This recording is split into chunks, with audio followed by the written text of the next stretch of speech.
Hi, this is Leigh Bortins. It's December, what day is it, guys? 6th. December 6th, Almost 2018. Christmas. Yes, it is almost Christmas, and it's on. Tonight, I have Tobin Doobie, Jeremiah Wentz, and Christopher Blackburn joining me for a conversation on immigration. And we just came up with that title, It's On, because Aristotle named everything on education, on government, on whatever was next. So we're here to talk about some current events and think of them from not just only a humorous side, but also from a historical perspective, legal perspective, and the church's perspective. The four of us are pretty confrontational about our views, and we need to practice being kind.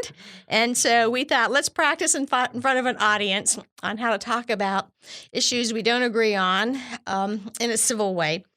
And so let me go around again with these names and have everyone tell us, answer this question if you can. What's your immigration background, if you know it? So Tobin, you want to go first?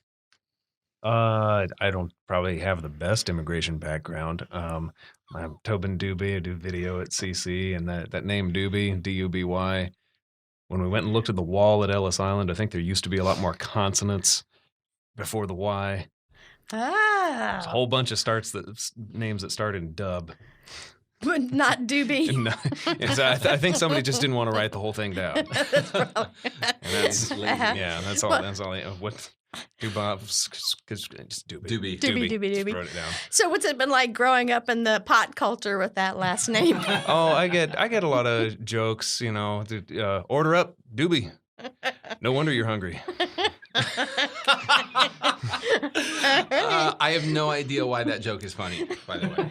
All right, so Jeremiah Wentz, tell us your immigration background story. First of all, thank you for asking me to be a guest here on the podcast because I am an expert on immigration. I have lived in 4 different states, and I even traveled abroad once to Canada, where I learned to speak English with an accent. So thank you. You're so welcome. It's good to be here. Yep. Yeah, thank you.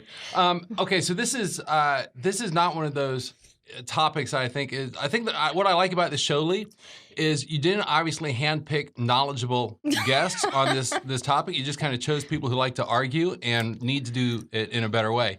Because my knowledge of immigration is kind of maybe twofold. One, my ancestors came from Poland and Ireland back in the early 1900s. And the second thing I know about immigration is the Miley Cyrus song, "Welcome to the USA," which sound a lot better in my head. I think actually, did I get the lyrics wrong? That's not how that goes. Party. So I guess I really just know the one thing about immigration. That's what I know. So in our family, before I let Chris tell his story, because it ties into that, I immediately teach my grandchildren to say, hey, get out of my way. I just came back from the USA. And they chant that all the time. And I just love the fact that you did that. I think, am I the only one who's terrified to be in the studio right now? Yes. Because when you first, We've been doing I'm this. the only one. You guys have done this before because you said, "Hey, Jeremiah, we want you to be on this podcast." And I thought, okay, cool. So I'm going to be in the room with Leigh, who's probably one of the smartest people I know. Tobin, who's one of the most creative people I know, and Chris. You need to do. Chris has good fashion sense, so that's good. So he's great at ugly Christmas sweaters. Yeah. So my goal is to with this episode is to not say something stupid. Which I think I messed up by already saying Miley Cyrus. Yeah. So I'm gonna turn my mic off now. Thanks. Okay. All right. So Christopher, tell us your immigration background story. Yeah. So in my case, I'm not sure I have a really clear history of my family's heritage. It's a little unclear. We have a good mythos, right? There's a hill in North Carolina called Trap Hill, which apparently one of my ancestors went and just put traps all over it during like maybe the Revolutionary War or something. Somebody out there will know the story and tell me I'm completely wrong, and that's fine. That's why I called it a mythos. Like I said, a lot of weird stories I've heard, and I don't really know much beyond that. So, but you have a very close family. I know that. You have aunts and uncles galore in the Carolinas. All right. So my background is I had an aunt who was really into genealogy way before there was the internet, and she was able to trace our background to Sir Guy de Brion, who is portrayed in the Bayeux Tapestry of the Battle of the War of 1066 with William the Conqueror. So we have quite the heritage there. Can I just say that's a lot cooler than Trap Hill? Well, maybe. It is. It is. Okay. So I'm interested also in immigration, though, because my husband's a first-generation immigrant, and we have really personal stories from his parents who immigrated over here in their mid-20s. And so they were old enough to kind of know what was going on, and we were born soon enough to hear what their stories were. And so we'll share some of those later with you. Okay, so guys, let me pull up some data here and why this is, or what's going on around the world. I mean, a lot of people think we might be having this because of the caravan in Mexico, and we can go ahead and talk about that. But I think my perspective is a little broader than just what's going on there. I looked up in the UN Refugee Agency to get some statistics just to be sure I was correct. But there are more refugees around the world right now than there's ever been in any period of history. And about 40 million of them are refugees within their own communities, their own country, and about 25 million of them are refugees outside of their country and they're out there somewhere else. And one of the reasons this has been really interesting to me is Classical Conversations is about to grow their communities in Brazil. And Brazil has been dealing with the refugees from Venezuela, which is a country I've been following since I was a child. And it just makes my heart so sad that a country that was it was very much like the United States. It was it had literature, it had culture, it had business, commerce, industry, it had freedom. And now it's so impoverished that the level of starvation is the same as an African country that, we in the United States would think about was in really bad shape. And so it's right at our borders. It's not on some other continent far away, even though that is another continent. But if you go between Venezuela and up through Central America, the Hondurans, they're reacting because there's a lot of poverty where they are, and they just want something better. And so let me give you one or two more stats, and then I want to hear from each of you. I have some questions for you. Well, one thing I want people to know is I went to unhcr.org, and the reason I'm giving that out is because you should have multiple resources and not believe a single person or a single site and what they're telling you. So feel free to go along and look at other sites too. One of the things, just some other resources, worldmagazine.com has been following this from a Christian perspective. And then if you look at up another word or phrase together, economic refugees. Those are sometimes people that are not at war, but are still refugees for they're displaced people or refugees for economic reasons. When I was doing all this research, it came to my attention that there are 17 countries at war that have lost about 10,000 people this year alone. There's another dozen or so countries at war that haven't had nearly the loss of life. So it's really a universal issue, and I'm kind of old, but at 56 years old, I didn't experience World War I or II. That was my mom's and grandparents' time. But there's just as many people being slaughtered today as was happening during those wars. And so I thought it was really important to address this from a Christian perspective. And how do we talk to our children so the news doesn't scare them, as well as how do we help them to engage in civil discourse so that maybe fewer wars get started. So on that kind of a downer note, after having had so much fun, let me ask you guys, go around the table. Let's talk the current events about the caravan, or if there's some other incident you want to bring up, and what your thoughts are on the wall that Trump is building. Let me just ask a question, clarifying real quick. Let's talk about definitions. Are we talking about refugees? Or are we talking about migrants? Are we talking about immigration, asylum, work visas? Oh, we have a sound effect. Hold on, do it again. Do it again. Do it again. We have to learn. Definition sound It effect. was timed along with the definitions you were asking for. Yes. But there it is again. So that's a really good question. So you. why don't you guys help me to define that? Because for me, it's a lot of different situations, but I think most Americans think of it as really something simpler, maybe. So what do you guys think of those words when you hear refugees versus immigrants? Compare the two of them. I don't think that I'm not even sure I have the language for this. It seems like that's more, a refugee is a specific reason why somebody is immigrating. and immigrant would be more of an umbrella term over all of the reasons. So it's not like they're opposed to each other. And so I don't think there's any kind of controversy of people who are legally and have the resources to just immigrate to another country. It's these masses that are causing the burdens in Europe as well as the controversy here in the United States. And some of them are refugees in the sense that they're reacting to war, and the other ones are economic situations like the Hondurans. Yeah, it's interesting that now the word immigration has almost become synonymous with illegal immigration and with Oh.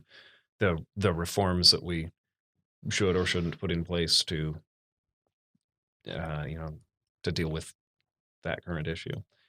It's almost a bad word it's just to it's say a- yeah, immigrant. it's a hot topic because you either think they should all stay out or you think we should let them all in or something. But it's the people who are trying to get in, specifically the Mexico-United States border. So it's I would say even when you brought up the topic for this show, I had a very specific, narrow view of what we were going to talk about, and in our initial discussions, we talked more about it is a broader topic than just this caravan of people who are coming. Yeah, because the term refugee is it's like a persecuted people fleeing their nation. What we're seeing now is the last probably 2-3 months we've had all these refugees marching on the border, and because of that, it's kind of just captured the American dialect. Like we've begun using the word refugee to mean that one specific caravan of people. I guess that's what I was trying to get. It took me a long time to get that out, but yeah, it's the media and discourse sort of define our words for us, unfortunately. I think it's okay. It took a while to get that out because you have kind of a golden voice, so it's okay to hear you stutter. Can we just agree that this is just a very complex and difficult topic, and it's so nuanced, and people have such strong opinions that we can all say we don't have the answers, but what we're trying to do is just model this conversation so we can all think about it. And maybe think about it differently from a perspective that we didn't have before. So all I can do is kind of speak to this from my perspective as a father, as a homeschooler, as a Christian, and as someone who's sitting across from my boss and hoping my opinions don't get me fired. But this is Never. This is not about illegal immigration, is it? I just talked to you guys. Said we're going to talk about immigration. Okay. All right. Because I think there are very few people who are saying that people from war-torn countries should not be welcomed somewhere safe. Nobody on either side of the aisle is saying that their country should not try to help people who are in need. I mean, we can all agree with that. It's just trying to wrestle with what the process and the system should look like. Yes. So the United States specifically has this conversation going on about the wall and the caravan. So let me back that up. Let's before we talk. Let me just back up the conversation here. So, as Christians, I feel like if somebody knocks on my door and says, "Leigh, I need food or shelter," I'm supposed to help them. But what am I supposed to do when it's 40 families come and knock on my door and they say, I don't even need some help. You have to leave your home. I'm taking it over. And then when there's 4,000 people coming at your door. So just because you, as a Christian, want to be helpful, are there situations where it's beyond our help? What really would be the response? I mean, what do you guys think about what's going on with the caravan and how we should be responding and the wall and all that? Well, I'll tell you my base attitude toward this issue, and it's not a developed opinion. It's not an opinion I'm going to defend. It's just something I'm going to put out there as a starting point of how I react when this is talked about. I spend time around a lot of political conservatives, evangelical Christians, and the attitude that I pick up from them is illegal immigrants are a problem because they don't pay taxes. They use resources, they take jobs, they have all these negative They take things, jobs. right? I don't hear the jobs thing leaned on a So lot. much right but now. but the social services is the one. Mhm. And so my immediate reaction is, well, ask for an ID at the access points for those services. We don't have a problem of the issue you're raising isn't that they are illegally here. It is that they are getting a service that they're not paying for. So just fix that. That sounds like a problem at the service, not with them being here. Tobin, let me ask you a question. How many conversations have you had with an immigrant? Just face to face. Or just with an immigrant? No. No, well, okay. Just sitting down talking with someone who maybe came here from a country where there was difficulty. I have not. Chris? Probably up to 4 or 5. Okay, Yeah. 4 or 5. Okay, because I mean, I think, let's remember, I mean, was it Roosevelt who said all of us are descended from immigrants and revolutionists somehow, right? So I think it's the problem is it's so easy to pay attention to the talking heads on TV when they're talking about a faceless enemy, right? These swarms of people coming across the border to us.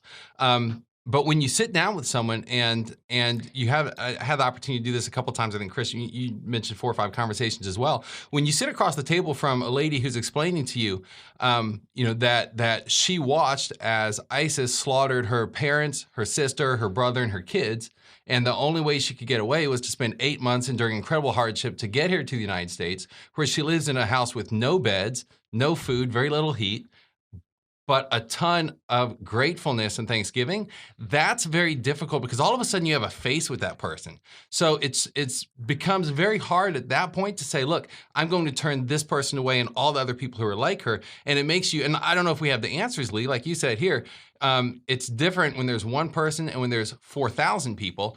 But on the other hand, I mean, how do you start? You know, the classic story is there's 4,000 starfish, and you're walking across the beach, and you pick one up and you toss it back, and someone says, "What are you doing?" There's still 4,000 of them still on the beach, and you're not going to make any kind of a difference. And the answer is, well, I made a difference to that one. Right. You know, so I mean, we can get paralyzed and frozen by our inability or the giant scope of the problem, instead of saying, well, look, maybe we can make a difference to that one.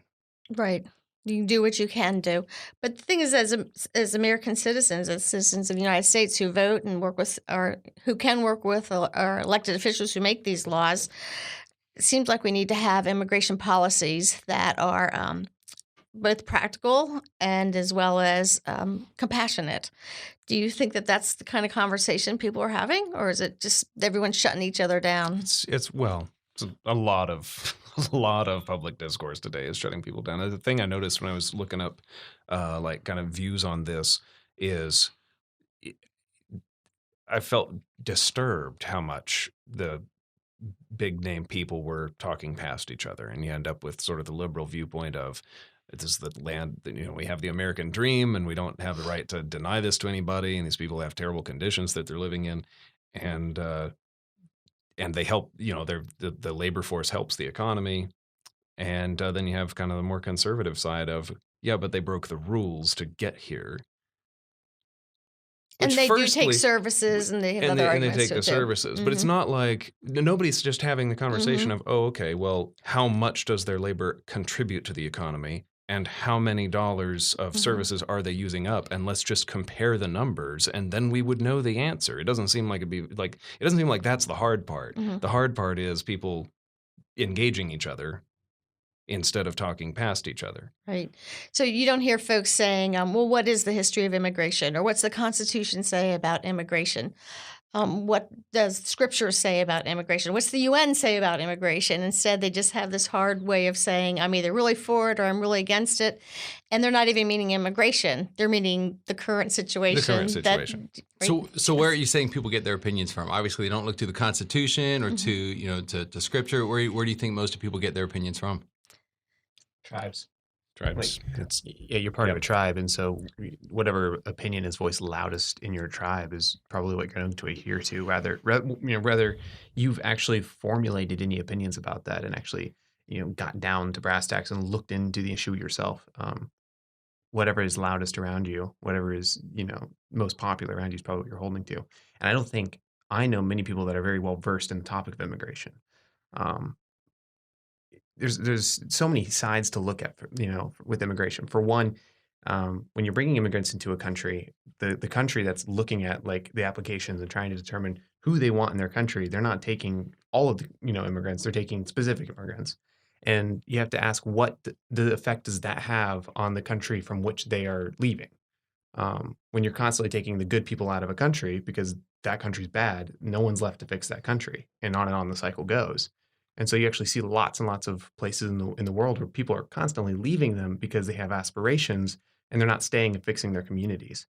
Sometimes, we're not, and the topic of immigration, you see that. But when we're talking about the refugees, like the refugees have a different reason for fleeing. They're fleeing because they're actually at, threat for their lives for some reason. So, let's make a distinction there between people casually immigrating because they want a better life just generally, and people that are leaving because it's actually, immediately dangerous to their life. And that's why, they're fleeing their country. You seem like you have a response to that. I did kind of have a response. I'm trying to work through what you're talking about. I mean, basically, let's say people immigrate or they leave because they want to gain something. Would that be correct?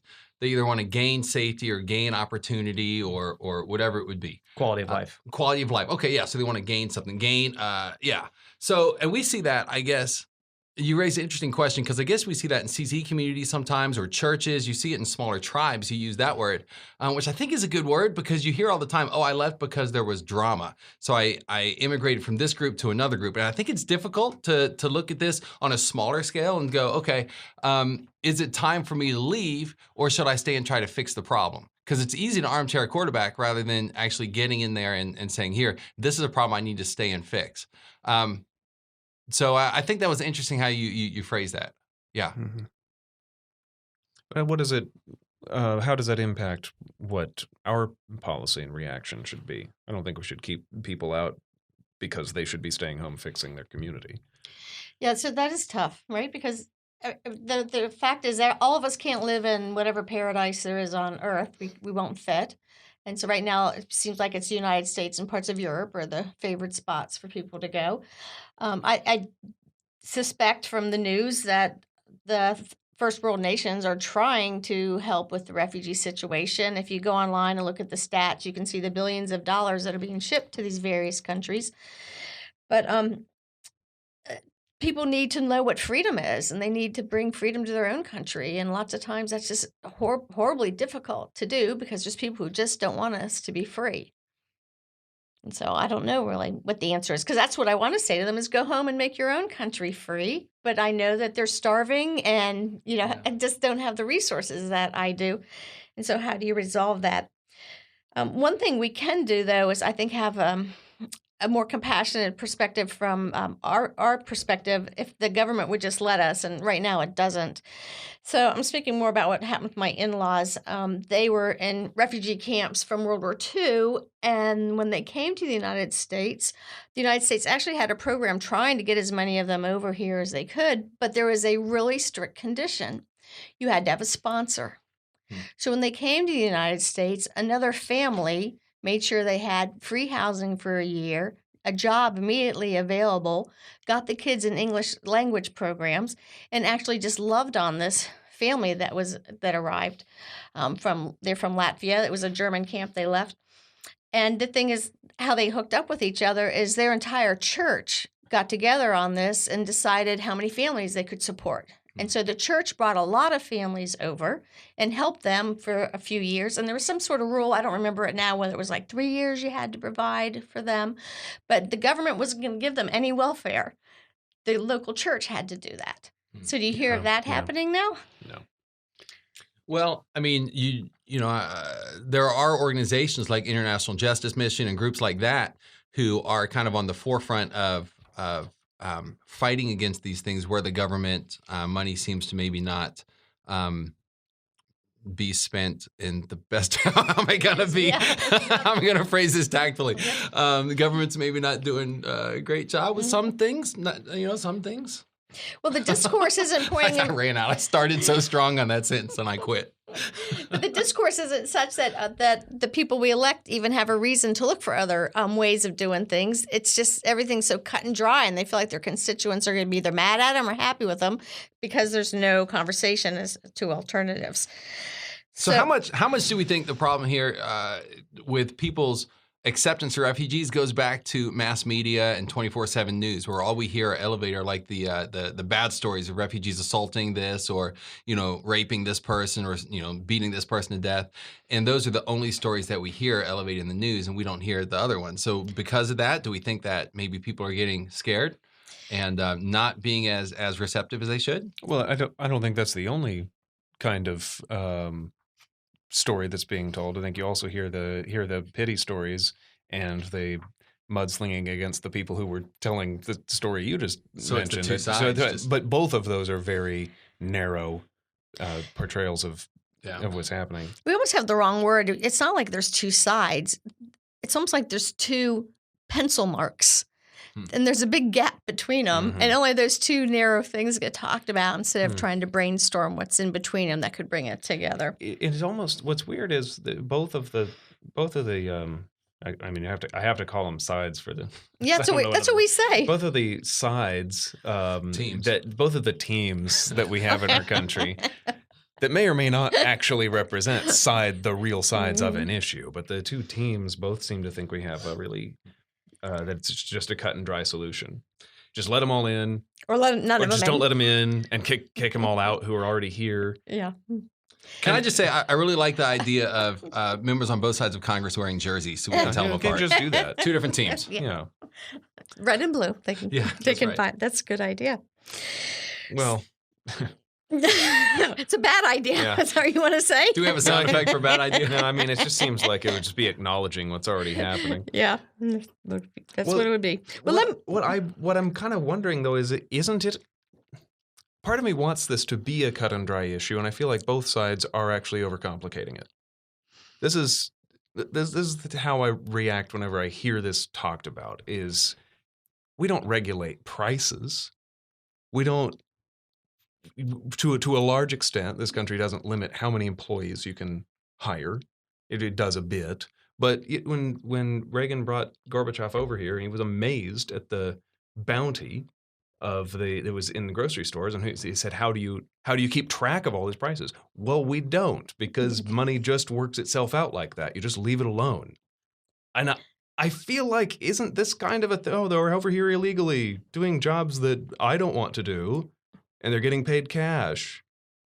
leave them Can't alone. we just leave that alone? Stop it. How much are you going to oversimplify things? Like, you just say, so we don't have any laws at all and things just work themselves out? No, I'm saying we have laws. So if people are citizens, they're here illegally, they commit a crime, we have laws to deal with it. We don't need more. So Why is there we being here? just don't need immigration laws. I don't know if we do. Why is somebody being here illegally a problem? What is really the problem?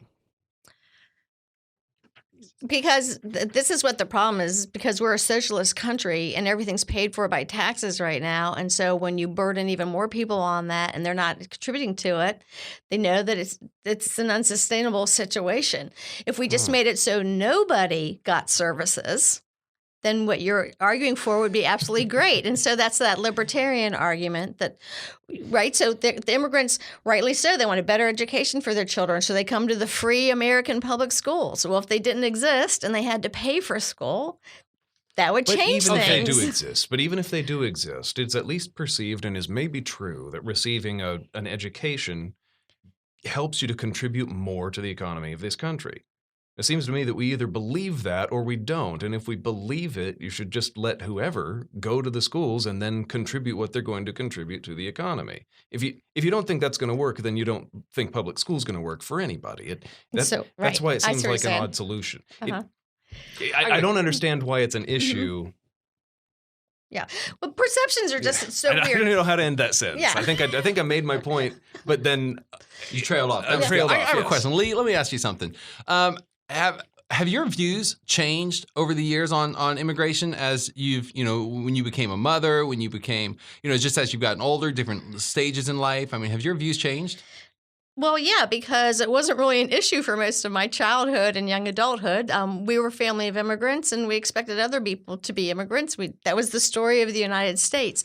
I think another thing that's happened recently is there's just so much news about everything, and it's ongoing all the time. And I don't know that things have changed that much. So there you go. So you're not saying that things haven't changed. You're saying they're just more publicized now, which Right. goes back to the 24/7 news. It's just making everything worse. Everything's a media problem. Everything. Well, that's I'm like always not. going to come back to that. Yeah, that are sounds ya? like a cut and dry solution. Yeah. It is. It's simple. That's what you want, right? So know nothing. Do you know this should be called?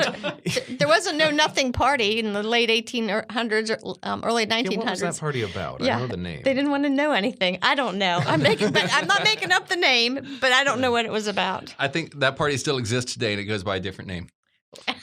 Okay, let's not say that because we're trying to be civil. But let me There interrupt are you. people. There are people who don't listen to the news anymore. It's Yeah. like it's kind of a growing thing. Yeah, they're just That's sick true, of it. yeah. Okay, well, let me share with our listeners something that will, I think, help them a lot in this conversation we're having, as well as other ones, and training our children to think well, and then we as adults just knowing better our history so that we can address these issues more accurately, in a more creative way. So Classical Conversations has a book called Cartography.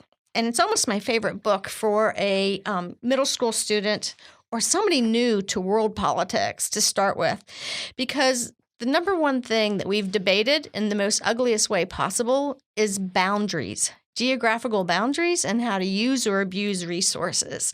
And so starting with our cartography book is just a really good way to become familiar with the planet we live on so we can understand the human events that go along with it. And then for analysis, we have a book called Patriot's Handbook. Is that what it's called? No, Patriot's History of the United States. I was telling you an old name, but a different book we used.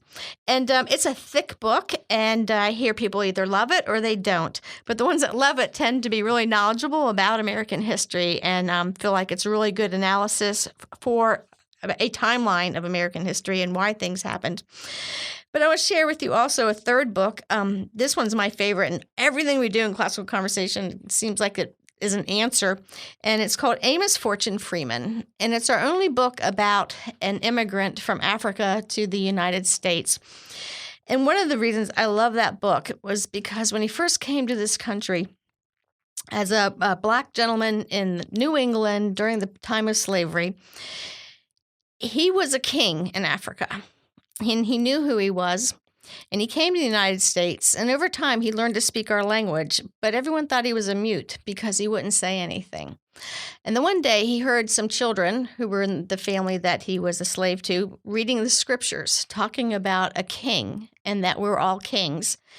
And he said, finally, somebody who's sensible, because I know that I'm a king. And he started talking.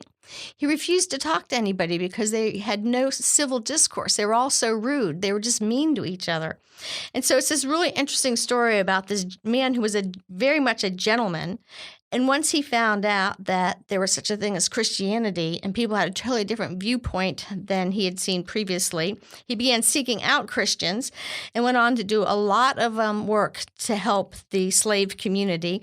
And to this day, and this is a true story, to this day, the money that he saved as he was a leather maker, what do they call that, a tanner, is still used to support scholarships 250 years later. And so he's just an amazing story. It's not 250, 200 years later. And so I recommend that. But start with that cartography book. And in order to get it, we have in order to encourage you to get it, we have a 25% off. What? That's too much. Okay. Well, should I do less next time? No. Do 25. Do 25. You already Do said it. 25. We need to All right. save that. I'll take 3. Chris, you Okay. need to save that as a sound effect Yeah. for our next What? episode. What? Sounds like a noble. Okay, so go to the Classical Conversations books.com site and type in the code MAPS, MAPS 25, all one word, no spaces, and you can purchase Exploring the World Through Cartography. It's a beautiful book your whole family will enjoy, as well as equip you to have a better conversation than we're having right now. Somebody needs to bring that here so we can look at these borders. All right, guys. So let's go back to maybe a little more personal with this. What do you feel like the church can do to help the situation of immigration in whatever context you want to talk about? Well, I mean, the Bible at its core is really a book about immigrants and immigration, isn't it? I mean, most major figures were immigrants of at one point or another. You know, Abraham, was probably the most classic example. Ruth, Joseph is a good example of human trafficking. Jesus, went to Egypt, of course. So spiritual sense, obviously, of heaven to earth. So I think the Bible is a book about immigration. And when did the U.S. establish immigration policies at all? Does the Constitution mention it? Pretty recently. I actually don't have it printed out here, but it used to be a matter of the states. It was only a federal decision very recently. With the 14th, 15th, and 16th Amendment, they put it to the federal government because we didn't want one state saying you could immigrate to it. And then, so let's say North Carolina let you in. We didn't want Virginia saying, well, no, you can't ride on our highways. So they had became a federal issue at that point. Any more to add to that? No. I mean, I hate to say it, but I can see why that. I can see the argument for that being a federal issue. Sometimes there really are Yeah. federal things. We're one country. In other ways, we love that 9th and 10th Amendment, though, for freedom and state rights and personal rights. So I got sidetracked there. So anyway, some verses. The same laws apply to both the native born and the foreigner residing among you. Exodus 12:49. Yeah. Old Testament. Yeah. Exodus 22:21. Do not mistreat or oppress a foreigner, for you were foreigners in Egypt. Old Testament. All right, so you making a point there? I'm not what saying. are you doing? Well, I'm saying there's it's important to understand that when the law changes, a lot of stuff changes. Does this carry over? Well, give me some New Testament references. Hebrews neither. 13:2. Do you want to say something, Tim? Neither Jew nor Greek. Boom. Okay. Barbarian. That's what my husband says he is. Okay, do not forget to show hospitality to strangers, for by doing so, some people have shown hospitality to angels without knowing it. Is maybe the objection that I don't mind being hospitable to somebody, it's when they force me to be hospitable to them? That we have rights? Is that what we should be saying? Oh, I'm sure that's the objection. It's not what we should be saying, though. Which should be, we shouldn't be saying that scripture, or we shouldn't be saying I have rights? If a man forces you to go with him 1 mile, go with him 2. Was Romans? literally when an occupying nation was forcing people to show them hospitality. So Christ said, do even more, not less for the people.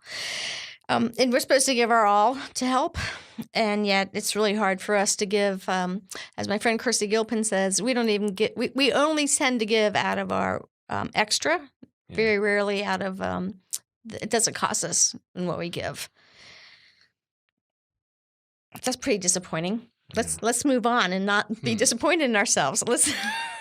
How can we give more? How can we give out of all that the Lord's given us? Well, I mean, let's look at Jesus, right? I mean, because everything centers back to him. So when he says in Matthew, is it 25, where he says, "I was hungry and you fed me. I was thirsty and you gave me drink."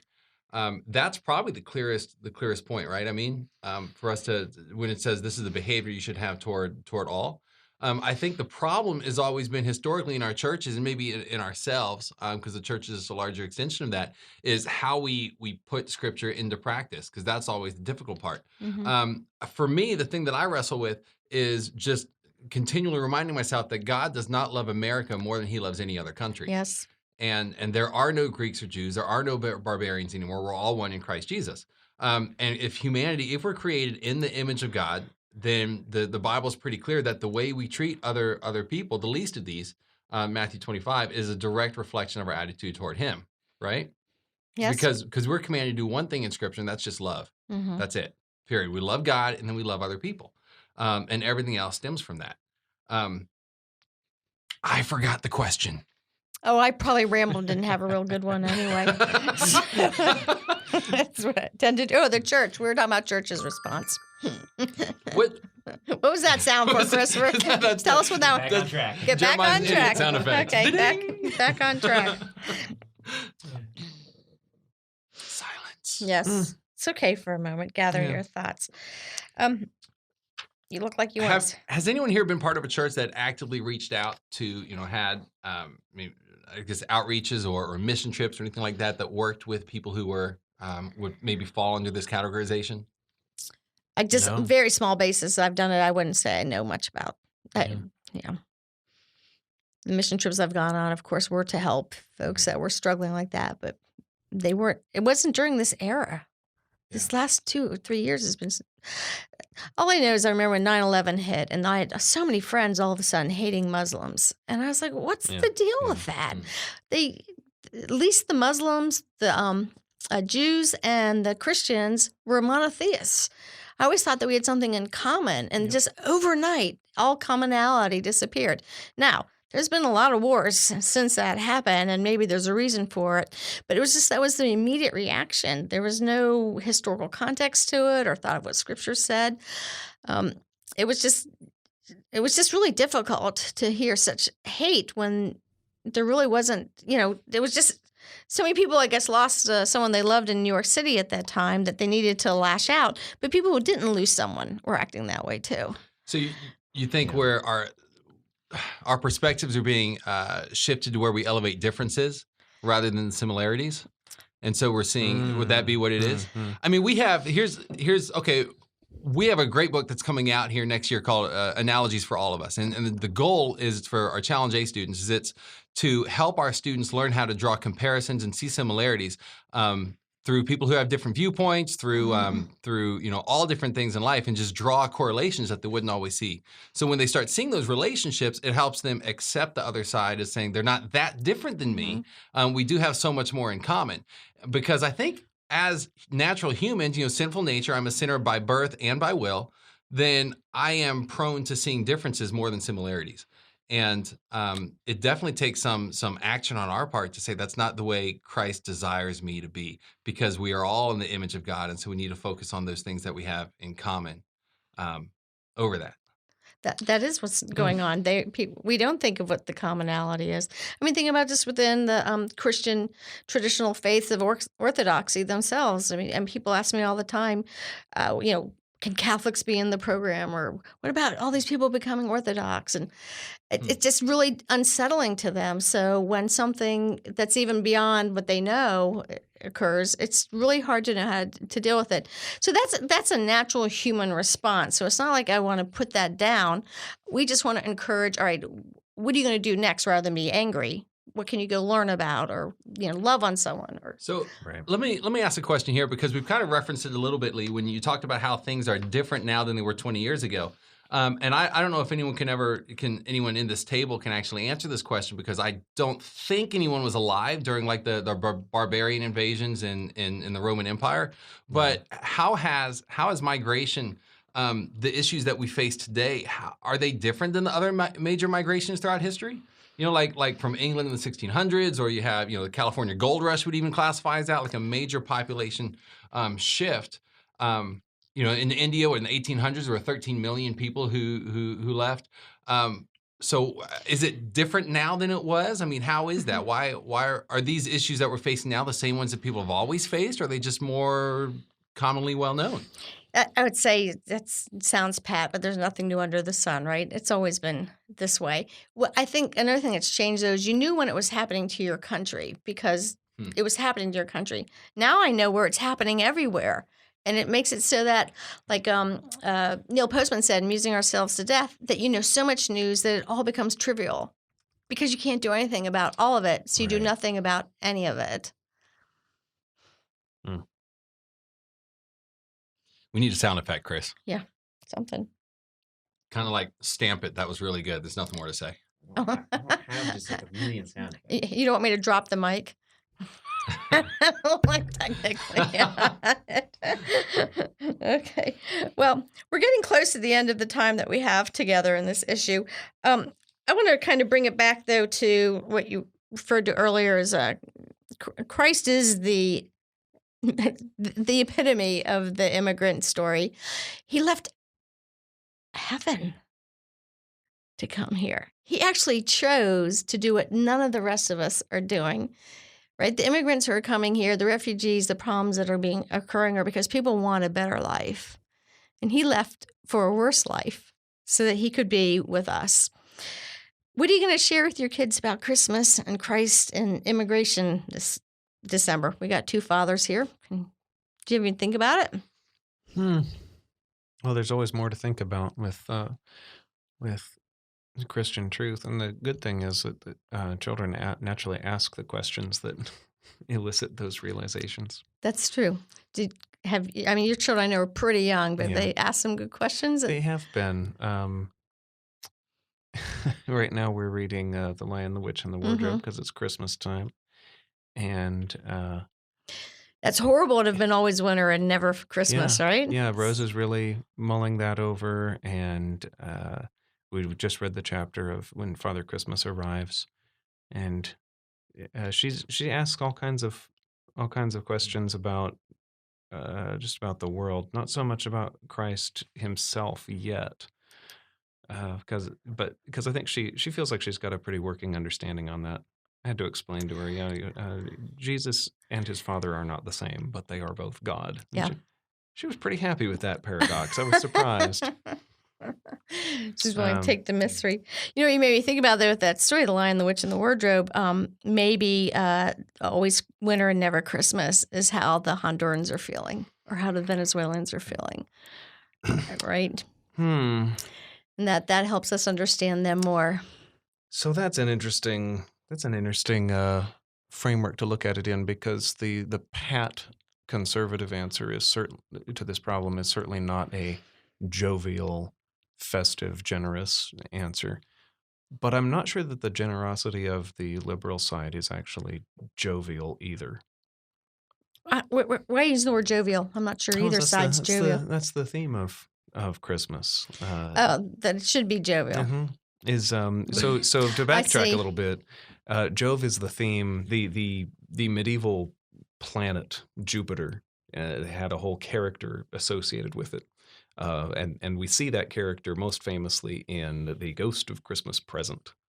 He's a giant, and he's a buoyant, generous giant, and he's almost forgetful because he's so joyful, and it's a joy that's for other people.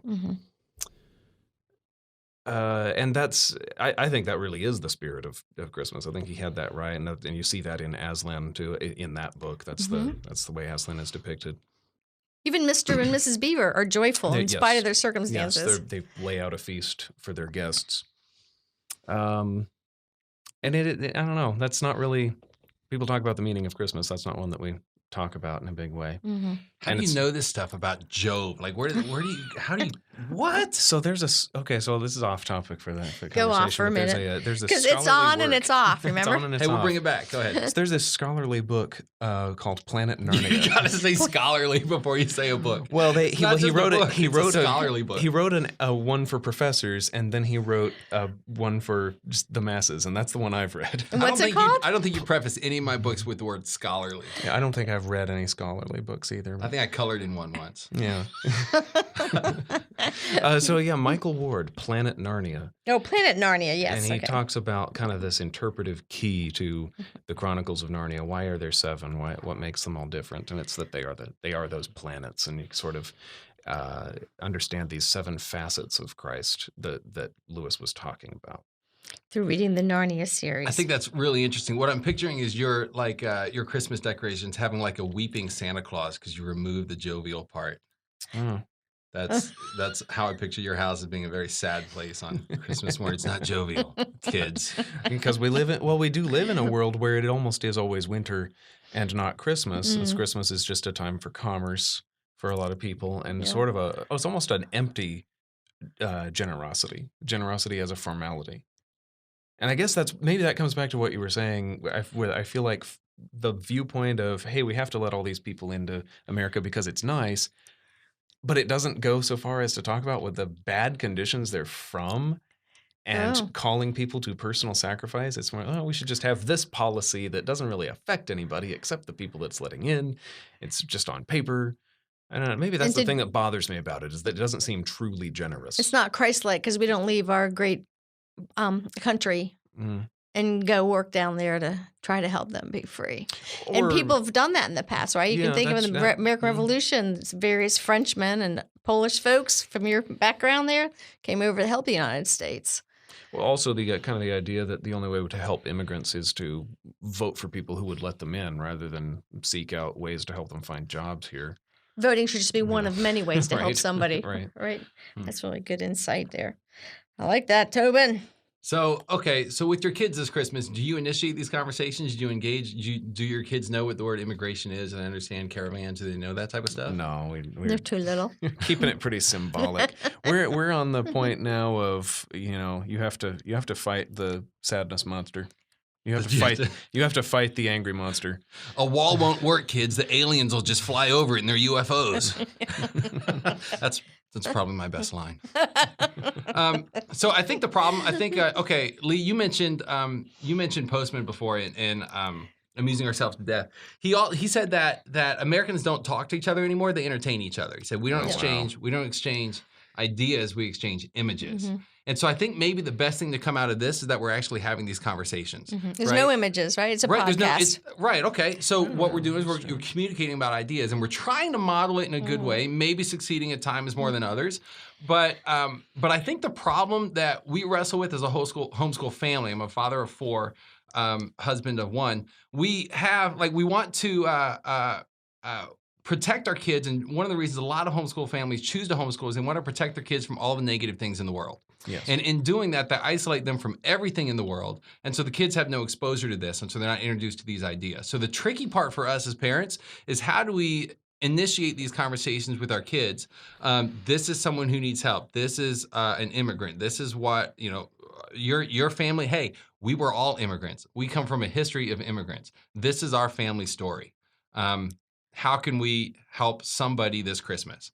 How do you initiate these topics into your kids' Christmas so it's not all about Santa Claus and me and the jovial part, but more about this is the story of Christ immigrating to Earth for us to restore a relationship with the Father. And that's a tricky thing that I think we all have to navigate as parents. Some of it, for my family, it's more growing up than with my own children. My mom was really into traditions, so we had a lot of them. And she had 3 daughters. She was able to pull it off. I have 4 sons. They are not interested. In fact, William told me a few months ago that I'd been a bad mother because we had no family traditions. And it was like all I could do not to smack him. I was like, I tried. So he's home at Thanksgiving. Do you want to put up the Christmas tree? No. Had me work. So I failed miserably Guess he's getting left out of the will. my own. But my mom did a really good job with me and my sisters. And so one of the things that we did was we Christmas Eve, we always put hay under the tablecloth to represent the manger and that Christ was coming to it. We didn't eat any meat because we were honoring the animals in the stable. We set an extra plate, so if any strangers showed up, they would have room at our table. And then we weren't allowed to eat till the youngest child found the first star of the night. And then we all sat down to eat with each other. And so we had all of our holidays centered around those kind of just imagery out of the scripture, because that's what she knew and had grown up with. And so there's probably some good books, or I bet you on Pinterest someone's made some sort of site about these kind of ideas. Not that any of us men have Pinterest accounts. That's right, you're all men. What about Mantrust? Did somebody start Someone did try that. No, someone tried that. That can't be a thing. Is that for real? Like back 2013, someone was trying that back when Pinterest took off. That's funny. What was Mantrust? Like, what would it be? Just pictures of like grilling Guns, and grilling, yeah. sports. Yeah. Yeah. That's right. Testosterone-filled posts. Didn't make it very far. Wow. That is something to think about, because women love that stuff. Anyway. Oh, yeah. I'm losing that topic. We did get off topic. So, any ideas for your all's Christmas or from your background? How about you, Christopher? You probably went to service Sunday night or Christmas Eve night, or what did you do? Yeah, so I don't know. I'm trying to think of what kind of traditions we actually have. So the most clear tradition that I remember is, opening presents on Christmas Eve. Like we got a new pair of pajamas every Christmas, and I don't know, like everything else about Christmas just seems normal, like the same. Like I don't know what we do. About immigrants? I don't know what we did that was like super different. Your Christmases sound like my boys, apparently. So, you two want to share something before we wrap up here? Well, children are 3 and 1, and for the 3-year-old, this is the first time that she's really observed Christmas as a season, right? That's great. Just sort of, we're definitely doing the Advent calendar and counting down to it, and reading more Christmassy stories, and just having conversations about it. Don't really have a lot of traditions established from our families, but I want to kind of incarnate that for yourself, the story even more for her. Did any of you grow up? So again, I had all the sisters. We would steal whatever baby was on the street that year, and we would always reenact the nativity before the star was going to come out. Wait, hold on, back up. You do what with just random people's babies on the street? Well, every year, my mom knew we were going to put on a pageant in the living room, and she'd tell us who'd just had a baby. So we'd knock on a door and say, "Can we borrow the baby?" Wow. And my mom, of course, would invite them over to have dinner with us. I mean, it makes more sense But- that way. It just sounded dramatic the first time she said it. Yeah. Yeah. We just pull up in our white van and say, "Can I?" I have a baby. We didn't really have. What's funny is we just moved to North Carolina, so we are kind of establishing new Christmas traditions this year because the last 12 years we lived in West Virginia. Oh, I have a joke. Okay. So in West Virginia, when people say immigrate, they're talking about how good something is. Pass me more of them taters. Are great. See what I did? Yeah, I see what you did. Did you just make that up right Thank now? you. Yeah, you like that? Yeah, that's good. That's probably that's. You did make it up just now. I'm sorry, that was ridiculous. So I think but in West Virginia we lived near my in-laws' house, and so we would always have Christmas at our house Christmas morning, and then we would go over and spend the rest of the day with them, which was great. I have great in-laws and I enjoy that. And a lot of people complain about their in-laws. I have good ones, and if they listen to this podcast, then I have great ones. Merry Christmas. But here we don't have that opportunity because we're going to be we won't have our own space to open our own presents on Christmas morning. So we're having to reevaluate what our traditions will be because we'll be in shared space on Christmas morning. So there you go, sympathy with the immigrants. You're in a new area trying to figure it out. Yeah. Right, where you all can have sympathy and compassion and be a little more creative. Yeah, protect our babies. That's right. Well, protect them. Tell me what you mean by that. You're making I just fun don't of me? want you stealing them. Oh, I thought you meant protect them from bad ideas like, not welcoming immigrants. Okay, that too, always. Yeah. So I don't think we're going to resolve anything tonight, but I think maybe we brought up some ideas and some things to have some discourse over. I think that if we actually said what our base attitude was, the rest of Christendom would think we're crazy. Maybe not. But do you want to say that now, Tobin, what you really think we should be doing with the idea of unwelcome people trying to get into our country? Now that we've had this discussion, are any of you? Oh, I'm sure somebody will stand up and have very good reasons why I'm wrong. Yeah. I feel like